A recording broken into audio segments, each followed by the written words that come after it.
साधना मार्ग चैनल पे आप सभी का मैं हृदय से स्वागत करता हूँ। आज मैं आपको उर्वशी साधना के तंत्र के विषय में बताएंगे और साधना मंत्र किस प्रकार किया जाए, सब विस्तार पूर्वक जानकारी देने के लिए उपस्थित हुए हैं। तो चलिए हम प्रारंभ करते हैं। प्राचीन काल से ही भारतीय साधना पद्धति में सौंदर्य की साधना करना भी एक आवश्यक गुण माना गया है। सौंदर्य शब्द को लेकर यह समाज में आज भी धारणा हो, उसके विषय में तो कुछ भी नहीं कहा जा सकता, किंतु प्राचीन काल में ऋषियों के मन में सौंदर्य को लेकर ना तो कोई किसी भी प्रकार का दुर्भावना है, किंतु उनके मन में कोई ऐसी धारणा थी कि सौंदर्य की उपासना अपने आप में कोई असील धारणा है। यही कारण है कि प्राचीन ग्रंथों में सौंदर्य का मूर्ति रूप अप्सरा को मानकर प्रकारांतर के से सौंदर्य की ही उपासना करने का प्रयास किया गया है, क्योंकि सौंदर्य नारी के माध्यम में अपने सर्वोत्तम रूप से स्पष्ट हो सकता है और संसार की 3 अद्वितीय सुंदरियां मानी गई हैं, जिनके नाम उर्वशी, रंभा और मेनका है। इनमें भी उर्वशी का नाम सर्वोपरि है। यह सुंदर स्त्रियां देवताओं के राजा इंद्र की सभा में नृत्य और सूर्य के समान प्रखर सौंदर्य रश्मियों से सबको अभिभूत करती रहती हैं। उर्वशी के बारे में ग्रंथों में कहा गया है कि वह चिरयौवना है। हजारों वर्ष बीतने पर भी वह 18 वर्ष की उम्र की युवती के समान मदमस्त और यौवन रस से परिपूर्ण रहती है। सारा शरीर एक अद्वितीय सुंदरता से परिपूर्ण रहता है, जिसको देखकर व्यक्ति तो क्या देवता भी ठगे रह जाते हैं। विश्वामित्री संहिता के अनुसार गोरा खंडकार चेहरा, लंबे और एड़ियों को छूते हुए घने श्यामल केश, जैसे कोई बदलों की घटा उमड़ आई हो। गोरा रंग ऐसे कि जैसे स्वच्छ दूध में केसर मिला दी हो। बड़ी बड़ी खजन पंछी की तरह आँखों से हर क्षण गहन जिज्ञासा के लिए इधर उधर देखती हो। छोटी चिंबुक सुंदर और गुलाबी ओठ, आकर्षक चेहरा और अद्भुत आभा से युक्त शरीर, सब मिलाकर एक ऐसा सौंदर्य जो उंगली लगने पर मैला हो जाए। ऐसा ही सौंदर्य ही समान में उर्वशी संसार की अद्वितीय सौंदर्य समागी है, जो अपने सौंदर्य के माध्यम में पूरे संसार को मोहित किए हुए हैं। विश्वामित्र ने जब सुना कि उर्वशी इंद्र के दरबार की उज्ज्वल सौंदर्यमय नृत्यगना है, जिसके नृत्य से मनुष्य तो क्या बहता हुआ पानी भी ठिठक कर रुक जाता है, तो उन्हें आज्ञा दी कि उर्वशी मेरे आश्रम में भी नृत्य करे। विश्वामित्र ने अपना संदेश इंद्र तक पहुंचा दिया और इंद्र ने हाथों हाथ मना कर कहला दिया कि यह किसी भी प्रकार से संभव नहीं है। विश्वामित्र तो हठी योगी रहे हैं। उन्होंने मंत्र बल से उर्वशी को अपने आश्रम में बुलाया और कहा, तुम्हें ठीक वैसा ही नृत्य मेरे शिष्यों के सामने इस आश्रम में करना है जैसे इंद्र की सभा में तुम करती हो। उर्वशी ने यौवन के नशे में चूर दंभ से मना कर दिया और इठलाती हुई पुनः इंद्रलोक चली गई। विश्वामित्र तिल मिलाकर रह गए। उन्होंने उसी क्षण प्रतिज्ञा की कि मैं सर्वथा नए तंत्र की रचना करूंगा और तंत्र बल से इसे अपने आश्रम में बुलाऊंगा। एक बार नहीं, जब भी चाहे नृत्य करवाऊंगा। और इसी जिद और क्रोध का परिणाम हुआ उर्वशी तंत्र। किसी भी अप्सरा की साधना 4 रूपों में की जा सकती है। सर्वप्रथम माँ, बहन, पत्नी और प्रेमिका के रूप में साधना संपन्न करना श्रेष्ठ माना गया है।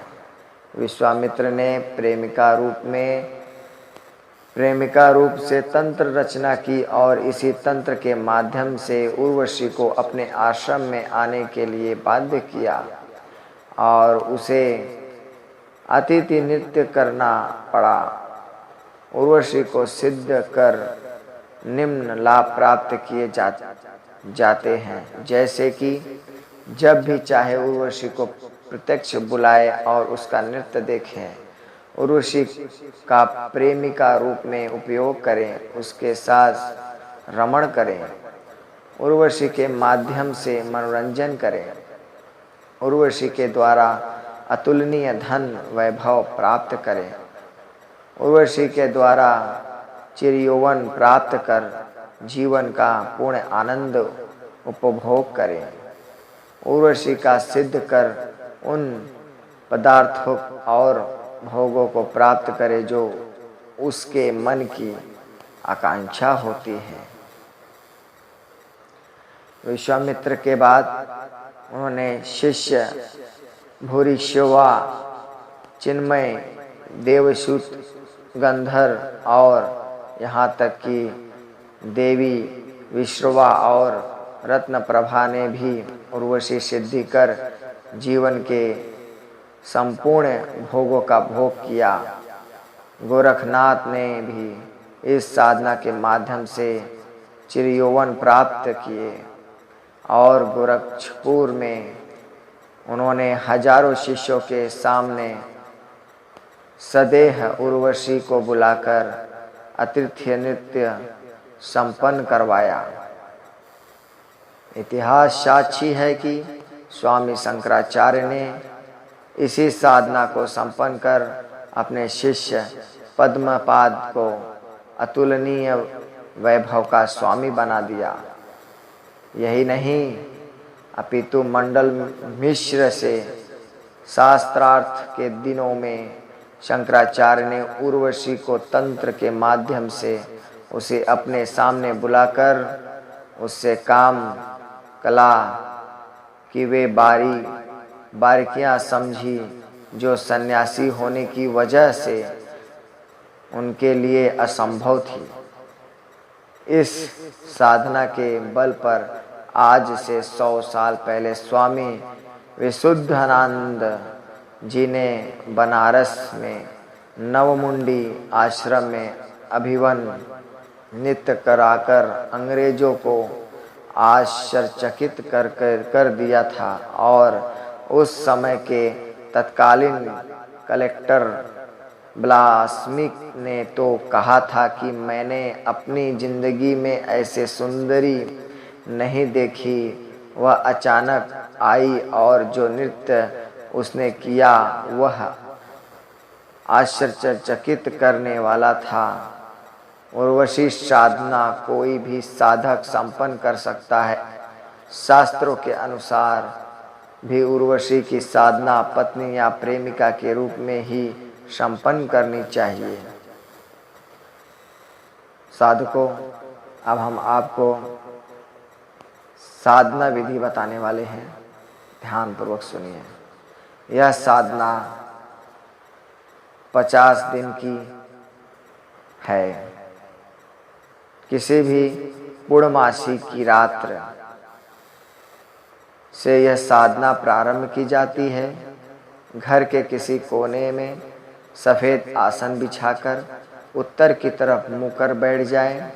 सामने घी का अखंड दीपक प्रज्वलित करें और स्वयं पानी में गुलाब का थोड़ा सा इत्र मिलाकर स्नान कर स्वच्छ सफ़ेद वस्त्र धारण कर आसन पर बैठ जाएं और सामने उर्वशी यंत्र और चित्र रखकर मोती की माला से मंत्र जप करें।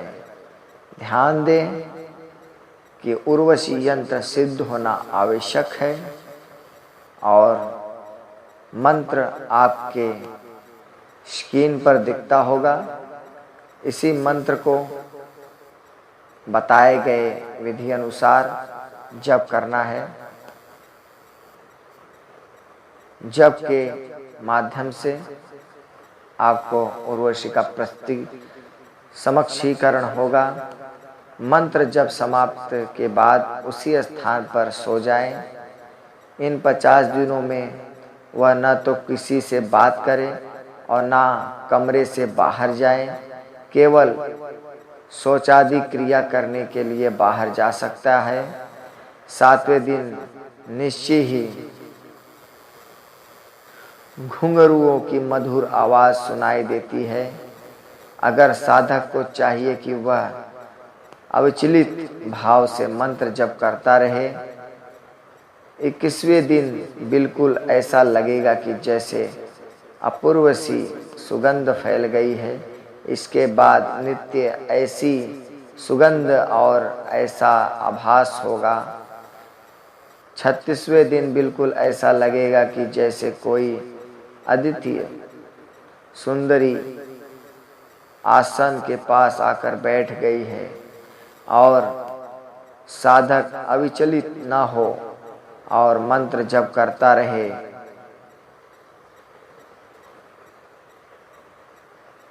उसके पश्चात 46वां दिन साधक की परीक्षा आरंभ होती है और वह शरीर उपस्थित